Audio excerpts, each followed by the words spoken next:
নিশ্চিন্ত হওয়া গেল এখানে না তো ওইখানে কোন একটা জায়গার মধ্যে আমি আমার নবীকে পেয়ে যাব। নারায়ে তাকবীর কিবলার আগমন, নারায়ে তাকবীর, আল্লাহু আকবার, নারায়ে রিসালাত। আমরা সবসময় সমস্ত মুসলিম আমরা এক থাকার জন্য চেষ্টা করব। আমরা কখনো আমাদের মধ্যে ইখতিলাফ থাকতে পারে, দ্বিমত থাকতে পারে, তাই বলে আরেকজন মুসলিম ভাইকে কখনো কোণঠাসা করা এটা ঠিক নয়। কখনো এই সমস্ত কাজের মধ্যে যাবেন না। ইখতিলাফ থাকলে, দ্বিমত থাকলে সেটা বসে সমাধান করা যায়, কিন্তু আপনি আমাকে বা আমি আপনাকে, আমরা যদি একে অপরকে ফতোয়া দিয়ে থাকি, আমরা যদি কেউ কাউকে কাফের বলি, মুশরিক বলি কিংবা বেদাতি বলি, বিভিন্ন ধরনের কথা বলে, এটা সৌন্দর্য নয়।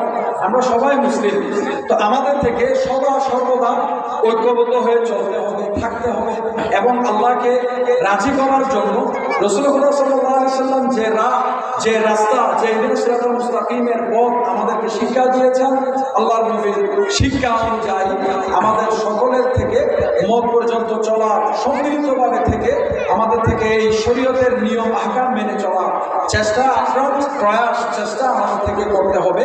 আমরা যারাই আছি প্রত্যেকটা মুসলিমের ব্যাপারে একই কথা আমি বলি যে কোনো মুসলিম কিন্তু প্রকৃতপক্ষে নবীকে ভালোবাসতে চায় না এমন কোনো মুসলিম কিন্তু নেই।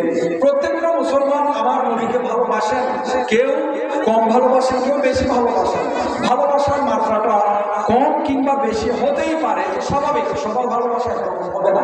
তবে আমাদের থেকে আমাদের অন্তরে নবীর প্রেম কম থাকুক কিংবা বেশি থাকুক, সবসময় বিশেষ করে যুবক ভাইরা মনে রাখবেন, আল্লাহর নবীর শানে বেয়াদবি হবে এরকম কোনো চিন্তা চেতনা, এরকম কোনো কথাবার্তা, এরকম কোনো কার্যকলাপের মধ্যে লিপ্ত হবেন না, এরকম কোনো কার্যকলাপে নিজেকে ব্যস্ত করবেন না, এরকম কোনো মজলিসের মধ্যে গিয়ে নিজেকে বসানোর বা উপস্থিত করার কোনো প্রয়োজন মনে করবেন না।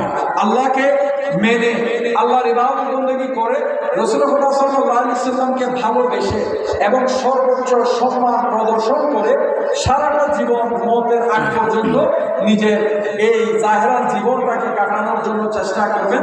নবীর সাথে যদি বেয়াদবি না করেন, নবীকে যদি ভালোবেসে থাকেন, তাহলে আপনি বুখারী শরীফ খুলে দেখেন, মুসলিম শরীফ খুলে দেখেন, সিয়াসিতার বিভিন্ন কিতাব খুলে দেখেন, যেখানে আল্লাহর নবী সুস্পষ্ট বলছে যে আমার উম্মতের জন্য আমি রাসূল হাসরের মাঠে শাফাআত করব। জানা অজানায়, ইচ্ছায় অনিচ্ছায় অনেক ভুল ত্রুটি আমাদের হয়, আমরা আল্লাহর বান্দা, আমরা অজ্ঞ, আমাদের মাধ্যমে ভুল হওয়াটাই স্বাভাবিক। আমরা